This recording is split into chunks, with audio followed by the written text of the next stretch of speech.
नमस्कार, आप देख रहे हैं खबर दोपहर और आपके साथ मैं हूं विवेक। नमस्कार, मैं हूं आप सबके साथ अनूप और खबरों की शुरुआत करते हैं। और सबसे पहले बात प्रदेश में बेखौफ हो रहे हैं अपराधियों की। जी हां, भोजपुर की हम बात कर रहे हैं, जहां एक युवा आरजेडी नेता की हत्या कर दी गई है। गढ़हनी के पास रवि यादव की हत्या की गई है। हम आपको बताया, रवि यादव युवा आरजेडी नेता है। शव के पास से 3 खोखा बरामद हुआ है और रवि यादव के सिर में गोली मारी गई है। गोली लगने से ही रवि यादव की मौत हुई है। आरजेडी के युवा नेता की हत्या के बाद इलाके के लोग नाराज हैं। नाराज लोगों ने आरा सासाराम मुख्य मार्ग को जाम कर हंगामा भी किया है। तो देखिए, लगातार मुख्यमंत्री अपील कर रहे हैं, क्राइम कंट्रोल को लेकर सख्त निर्देश दे रहे हैं, लेकिन इसके बावजूद क्राइम जो है, अपराध जो है, लगातार बढ़ रहा है। गढ़हनी से खबर आई, आरा सासाराम मुख्य मार्ग पर गढ़हनी के पास आरजेडी के युवा नेता रवि यादव की गोली मारकर हत्या की गई है। रवि के सर पर गोली मारी गई है और शव के पास से 3 खोखा बरामद किया गया है। तो देखिए, लगातार आपराधिक वारदातें बिहार में बढ़ रही हैं और यह खबर इस वक्त आरा से आरजेडी नेता के सिर में गोली मारी गई है। युवा नेता रवि यादव नाम बताया जा रहा है, जिनकी हत्या की गई है, सिर में गोली मारी गई है।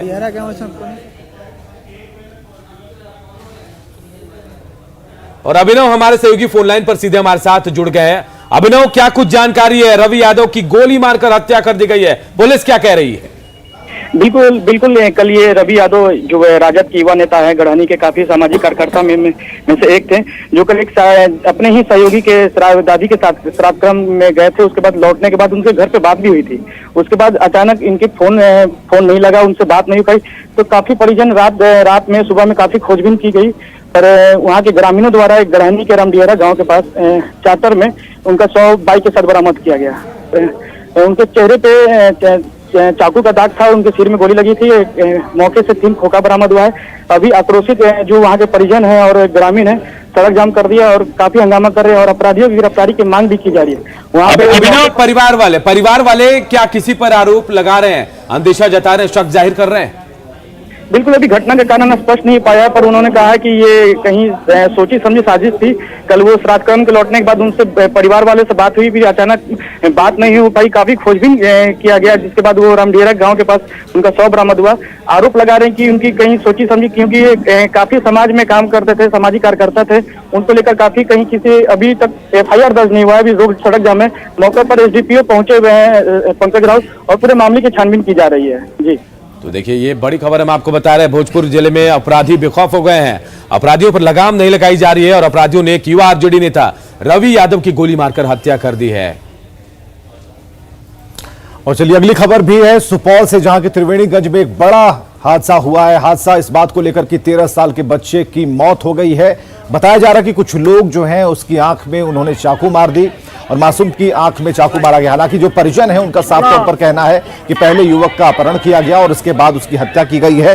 हालांकि ये बताया जा रहा है कि कल 7 बजे शाम से ही वो लापता था, उसकी खोजबीन की जा रही थी, लेकिन वो नहीं मिला। और ये भी बताया गया कि वो भोज खाने किसी दूसरे गांव गया हुआ था। तो ऐसे में 13 साल के मासूम की निर्मम हत्या से लोग काफी गुस्से में हैं, आक्रोशित हैं, पुलिस से जवाब मांग रहे हैं और उन अपराधियों का पता लगाने के लिए कह रहे हैं। कोई आदमी इसको बुलाया, उसके बाद पता न लगा जो कहाँ चला गया। कब जानकारी मिली? जानकारी तो अभी लगभग 8 बजे मिली है। जो यहाँ लाश कहाँ पे मिला लाश? 9 बजे। लाश कहाँ मिला? शहर पे, यहीं पे मिला। किस जगह पे? यहाँ पे। कैसे हुई है हत्या? हत्या इसको छुरा मार दिया गया है। आँख में भी जख्म है? आँख भी है और गर्दन में छुरा है, कपार कटा हुआ है। उसमें हुआ है, वो बच्चा है 13 साल का, लंबाई लगभग उसका 4.5 फीट है और सितुहा के पास एक बांध है नहर वाला, उसी नहर के पास में वो बच्चा को मार के मतलब फेंका हुआ। ऐसा प्रतीत हो रहा है कि उसका गर्दन पर धारदार हथियार से हमला किया गया है। आँख भी उसका, आँख पर भी उसका हमला किया गया धारदार। तो लगातार सख्ती के निर्देश देने के बाद भी क्राइम जो है वो बिहार में कम नहीं हो रहा है। हत्या की और बड़ी खबर समस्तीपुर से भी आई है। समस्तीपुर में एक महिला का शव मिला है और उसकी शिनाख्त भी कर ली गई है। बताया जा रहा है कि महिला की हत्या कर उसके शव को सड़क पर फेंक दिया गया है। मुसरी घरारी मार्ग पर महिला का शव मिला है और उसकी शिनाख्त जो है रहीमपुर रुदौली निवासी के रूप में हुई है। शव पर गहरे जख्म के निशान हैं और फिलहाल पुलिस शव को कब्जे में लेकर पूरे मामले की छानबीन कर रही है।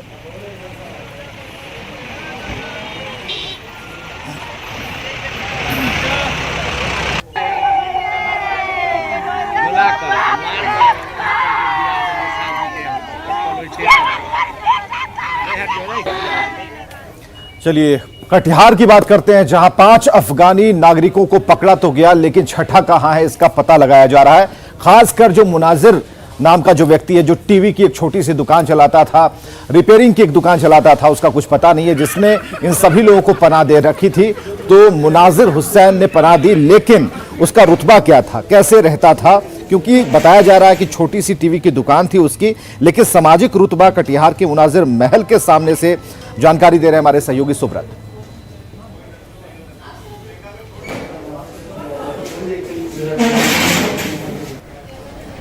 ये कटिहार चौधरी मोहल्ला का वो इलाका है जहां हाल के दिनों में 5 विदेशी नागरिक पकड़े जाने के बाद पूरा चर्चा जोर पर। आपको दिखाते हैं, ये फैमिली फ्लैट के लिए संपर्क करें, ये उनका भाई है और ये पूरा मकान जो मुनाजिर जी का है, जिनके द्वारा ही इन 5 नागरिक को भाड़ा दिया गया था।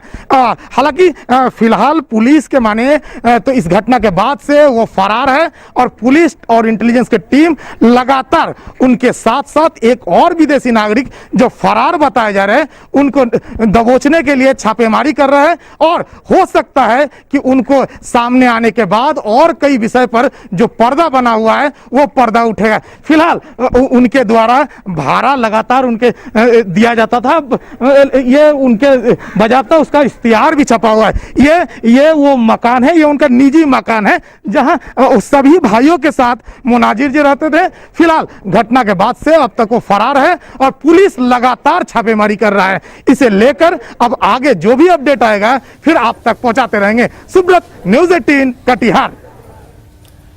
और बात दरभंगा सोना लूट कांड की, तो देखिए 15 दिन हो गए हैं 5 करोड़ की सोने की लूट हुई, लेकिन अब तक पुलिस के हाथ खाली है। हालांकि कुछ संदिग्धों को पुलिस ने पकड़ा था, उसके बाद लगातार दावा कर रही थी पुलिस कि अब इस मामले में सफलता मिलेगी, लेकिन 15 दिन बाद अब भी पुलिस के हाथ खाली है। इसका खुलासा कब होगा कोई नहीं जानता। पीड़ित सोना कारोबारी पवन लाट ने पुलिस प्रशासन पर भरोसा तो किया, लेकिन सोना की अब तक सोने की बरामदगी नहीं हो पाई है। वहीं जो दुकानदार है उसके घर के बाहर हथियार से लैस 2 जवानों की तैनाती कर दी गई। दुकानदार दुकान भी रोज खोल रहे हैं, लेकिन दुकान में माल नहीं होने की वजह से, सोना नहीं होने की वजह से फिलहाल वो लोग मायूस और नाराज भी हैं। तो देखिए 15 दिन बाद भी सोने की बरामदगी नहीं हुई है। 5 करोड़ की सोना लूट हुई थी, जिसके बाद कुछ लोगों की गिरफ्तारी हुई और इसके बाद पुलिस ने दावा करना भी शुरू कर दिया कि अब जल्द इस मामले का खुलासा होगा, लेकिन ऐसा हुआ नहीं।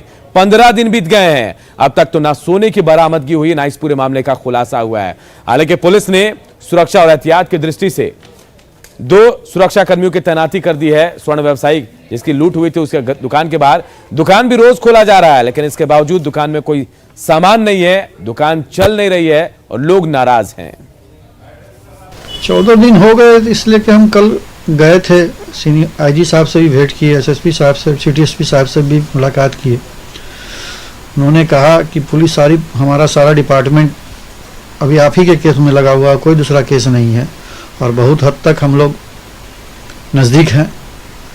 बहुत जल्दी हम आपको खुशखबरी देंगे, माल मिलेगी तभी हम आपको खुशखबरी देंगे। सब दहशत में हैं, अगर अपराधी पकड़े जाते हैं तो वो दहशत बहुत कम होता है। अपराधियों में भी दहशत होता है कि कुछ करेंगे तो पकड़े जाएंगे, तो हम लोग बस इसी इंतजार में हैं कि हमारा दहशत कम हो, अपराधियों का दहशत बढ़े। चलिए, बिहार में शराबबंदी के माहौल में तैयारी है जाम छलकाने की। नया साल का मौका है, ऐसे में जो सक्रिय लोग हैं, जो इसमें पूरी तरह से घुसे पड़े हैं, उनकी ये कोशिश है कि किसी भी तरह से नए साल में जाम छलकाया जाए।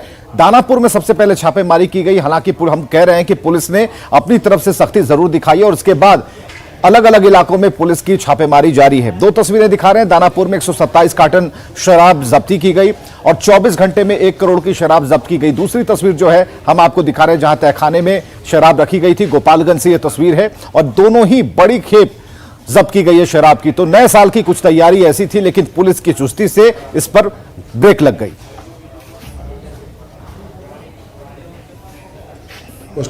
जिसमें आज सुबह एक ट्रक पकड़ाई है जो पानीपत से पटना के लिए थी और उसमें लगभग 16.5 लाख रुपए का दवाई था। उसके नीचे शराब 150 कार्टून पाई गई है। उसमें 2 गिरफ्तारी है। और अगली खबर भी शराबबंदी की पोल खोलती हुई। कहने को तो बिहार में शराबबंदी है, लेकिन आए दिन ऐसे उदाहरण देखने को मिलते हैं जिसके बाद यह कहना थोड़ा मुश्किल हो जाता है कि पूरी तरह से शराब बंद है।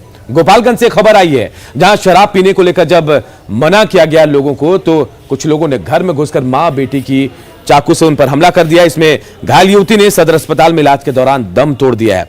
घटना के बाद नाराज लोगों ने आरोपी को पकड़ लिया, उसकी बेरहमी से पिटाई भी की है। घटना सिधवलिया के जलालपुर गांव की है। मृतका का नाम प्रीति कुमारी बताया जा रहा है, जो 25 साल की है।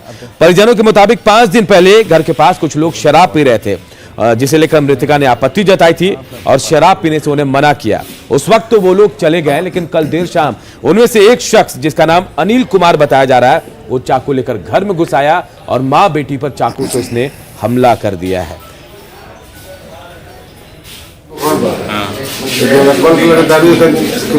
लड़कियां कुछ बोलना नहीं, दिखाई कुछ काम करता वही को गाड़ी ठीक है, तुम लोग हम 8-10 दिन के अंदर में बताए देंगे कैसे जाने कैसे और घर के ना मतारी लड़की माँ ये उड़ना मतारी को मरवा से हाथ पर लड़कियां जाकर मतलिए हाथों में पैगम जब निकाल लिया तब तक लोग बर्तन मारना। तो ये जो मारा है लोग कौन है? ये लोग ये अनिल नाम है इसका, पड़ोसी है ना पड़ोसी नहीं, बगल में उनके घर है, दूसरे गांव का। चलिए, बिहार के 9 ऐसे मेडिकल कॉलेज हैं जहां के जूनियर डॉक्टर्स हड़ताल पर हैं। आज दूसरा दिन है, लेकिन जो तस्वीरें अब हम आपको दिखाने जा रहे हैं उसे देखकर आप कहेंगे कि तस्वीरें बेहद खराब हैं, क्योंकि जो मरीज हैं, उनके परिजन हैं, बहुत परेशान हैं। उनकी परेशानी इनके चेहरे से साफ तौर पर नजर आ रही है। काफी दूर दराज के इलाकों से यहां पहुंचे हैं इलाज कराने के लिए, लेकिन कतार देखिए, पुरुषों की अलग कतार है, महिलाओं की अलग कतार है। कई लोगों को पता नहीं है और इसमें संख्या ज्यादा उनकी है जिन्हें कुछ भी पता नहीं कि जूनियर डॉक्टर जो हैं वो हड़ताल पर हैं अपनी पुरानी स्टाइपेंड की मांग को लेकर। अब 50,000 का दायरा चाहते हैं कि वो 90,000 हो जाए। तो ऐसे में बातचीत करनी होगी, लेकिन सरकार की तरफ से भी कोई बातचीत नहीं हो पाई है। और जो फिलहाल तस्वीरें हम आपको दिखा रहे हैं वो पटना के पीएमसीएच और एनएमसीएच की तस्वीरें हैं।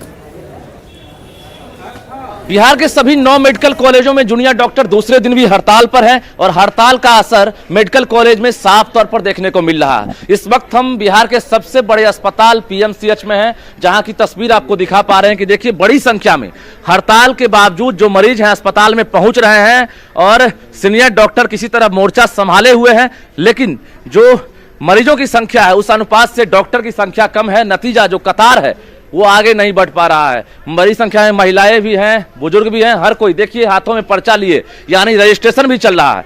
रजिस्ट्रेशन काम बाधित नहीं हुआ है, ओपीडी भी खुला हुआ है, लेकिन जूनियर डॉक्टर कार्य बहिष्कार पर हैं। अब तक सरकार की तरफ से कोई वार्ता की पहल नहीं हुई है। कुछ मरीज हैं, उनसे हम बात करेंगे कितनी परेशानी हो रही है। डॉक्टर हड़ताल पर है जी, बताइए जी। अभी लेट भी हो रहा है, आ भी नहीं रहे डॉक्टर, खड़े काफी देर से हैं हम लोग, ठंड का भी दिन है, काफी देर से खड़ी है। काफी देर से खड़े हम लोग।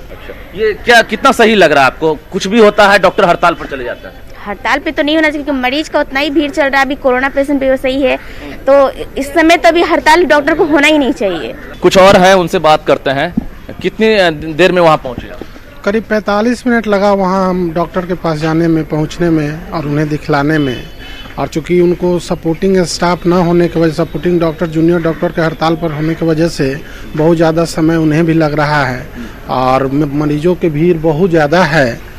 किसकी गलती मान रहे हैं? सरकार की गलती है, जूनियर डॉक्टर की गलती? ये बार-बार हड़ताल, ये इसको क्या कहा जाए? सरकार या कहिए इसमें विशेषकर जूनियर डॉक्टरों को थोड़ा इस समय सेंसिटिव होना होगा, क्योंकि ये किसी के जीवन और मृत्यु का प्रश्न होता है। जीवन और मृत्यु का प्रश्न होता है। और आपको दिखा रहे हैं कि देखिए, जिधर भी देखेंगे आप, बड़ी संख्या में मरीज ही मरीज हैं, यानी इंतजार में हैं कि डॉक्टर साहब जल्द ही बुलाएं और इलाज करें, लेकिन बारी नहीं आ रही है। यानी परेशानी ही परेशानी है। इमरजेंसी से लेकर ओपीडी प्रभावित हो रहा है और कल से ही जूनियर डॉक्टर इंतजार में है कि सरकार की तरफ से वार्ता की पहल होगी, लेकिन अब तक सरकार की तरफ से वार्ता की पहल नहीं हुई है। जबकि अधीक्षक की माने तो बाहर से, यानी सिविल सर्जन को लिखा गया है कि तकरीबन 25 से 30 जो एक्स्ट्रा डॉक्टर हैं उनकी प्रतिनियुक्ति किया जाए। यानी स्थिति जो है धीरे धीरे असामान्य होती जा रही है। अब बाहर से डॉक्टर बुलाने की तैयारी चल रही है।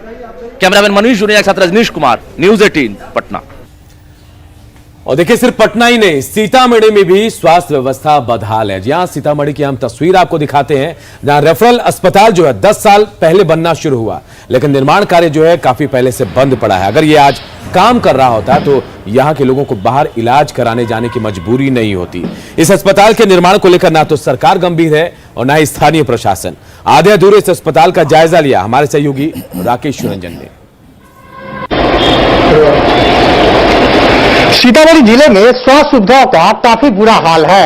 आप यह तस्वीर देख सकते हैं, यह पुपरी प्रखंड का रेफरल अस्पताल है और आप इसकी स्थिति देख सकते हैं। तकरीबन 10 साल पहले इस अस्पताल का निर्माण कार्य शुरू किया गया था, लेकिन 10 सालों से निर्माण कार्य पूरी तरीके से बंद है और हालात ये है, आधा अधूरा पड़े इस निर्माण कार्य की वजह से लोगों को काफी परेशानियों का सामना करना पड़ता है।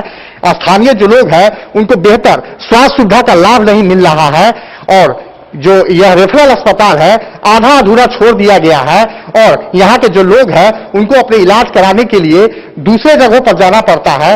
स्थिति काफी खराब है। 10 साल से निर्माण कार्य रुका हुआ है और निर्माण कार्य क्यों रुका हुआ है, इस पर आज तक न तो जनप्रतिनिधियों का कोई ध्यान गया और न ही स्थानीय प्रशासन इस मामले में कुछ भी करने को तैयार है। क्यों यहाँ पर रखवाली करते हैं, बंद क्यों नहीं रहा है? अब क्या कारण है हम नहीं जानते हैं। नहीं जानते हैं? नहीं जानते। कितना दिनों से आप यहाँ पर? बड़े दिन से। कितना, 1 साल 2 साल? हाँ। 1 साल से? हाँ, 1 साल से। पैसा उसा मिलता है? हाँ, मिलता है। कौन देता है पैसा? ठेकेदार देता है। ठेकेदार देता है? जी। तो ठेकेदार के अधीन है हॉस्पिटल? जी जी। यहाँ बिल्डिंग भी नहीं है जो अस्पताल है, और ये जो निर्माण चल रहा है करीब 4-5 वर्ष से भी ज्यादा टाइम से चल रहा है, लेकिन अभी तक निर्माण नहीं हुआ है। तो आपने देखा यहाँ के लोगों का कहना है कि जो रेफरल अस्पताल का निर्माण कार्य है वो पिछले लंबे अरसे से बंद पड़ा हुआ है। आखिर बंद क्यों पड़ा हुआ है, इसकी जानकारी न तो स्थानीय प्रशासन को है और न ही जनप्रतिनिधि इस मामले में रुचि लेना चाह रहे हैं। और सबसे गंभीर बात यह है कि इस अस्पताल के बंद रहने से स्थानीय जो लोग हैं उनको स्वास्थ्य सुविधा का लाभ नहीं मिल पा रहा है, उन्हें दूसरे जगहों पर अपनी स्वास्थ्य सुविधा के लिए जाना पड़ता है। राकेश रंजन, न्यूज 18, सीतामढ़ी। चलिए औरंगाबाद चलते हैं, जहां पर मुख्यमंत्री के नल जल योजना का क्या हाल है ये हम आपको दिखाते हैं। ग्रामीण बहुत गुस्से में और ग्रामीण जो हैं वो कह रहे हैं कि ये गड़बड़ी जो हुई है इसके पीछे जो जिम्मेवार लोग हैं उन्हें जरूर दंड मिलना चाहिए, सजा मिलनी चाहिए। और ये कुछ ताजा तस्वीरें हम आपको दिखा रहे हैं हसामपुर पंचायत की, जहां लोगों का हंगामा जारी है, नारेबाजी कर रहे हैं और मुख्यमंत्री का जो सपना है कि सभी को नल जल का लाभ मिले वो यहां पर थोड़ा गड़बड़ सा लगता है।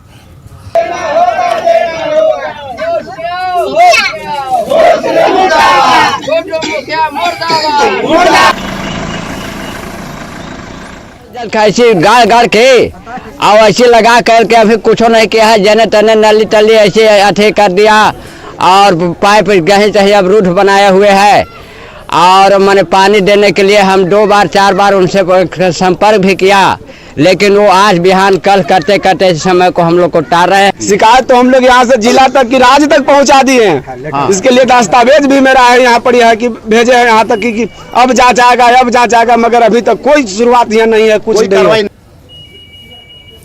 चलिए, ठंड की मार एक तरफ लेकिन युवाओं का जोश एक तरफ। राजधानी पटना के गांधी मैदान की तस्वीरों से आपको जोड़ रहे हैं, जहां पर आप देखिए कि ठंड उनके लिए है जो आम लोग हैं और जो बेसहारा हैं, लेकिन देखिए युवाओं का जोश देखिए कि गांधी मैदान में ये फुर्तीले तरीके से यहां पर वर्कआउट चल रहा है।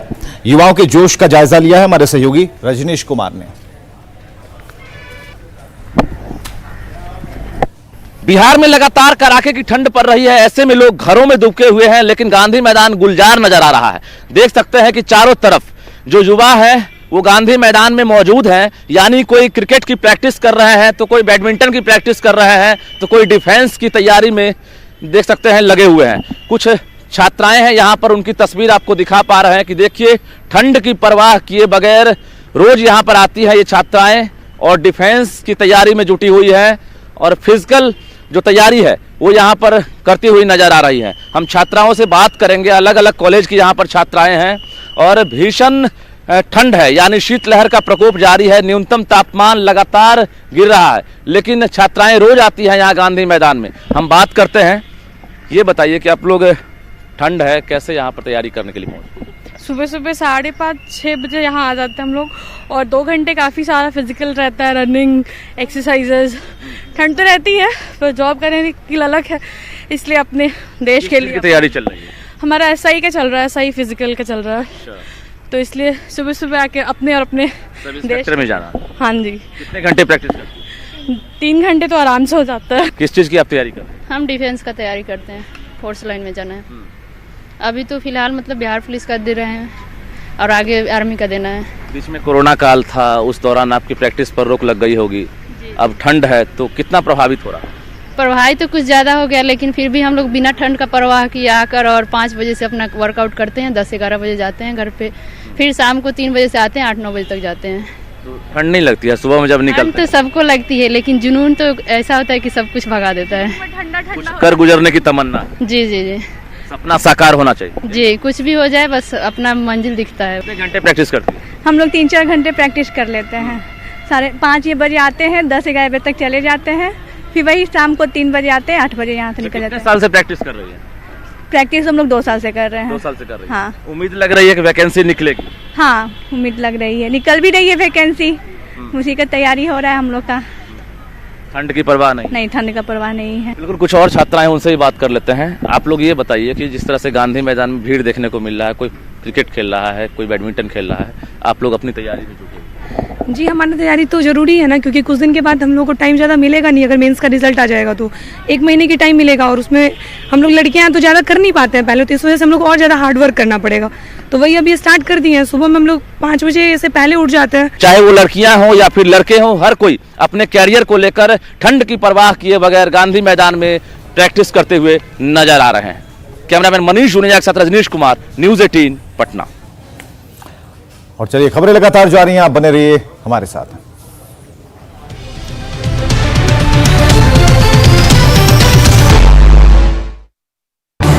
इस न्यूज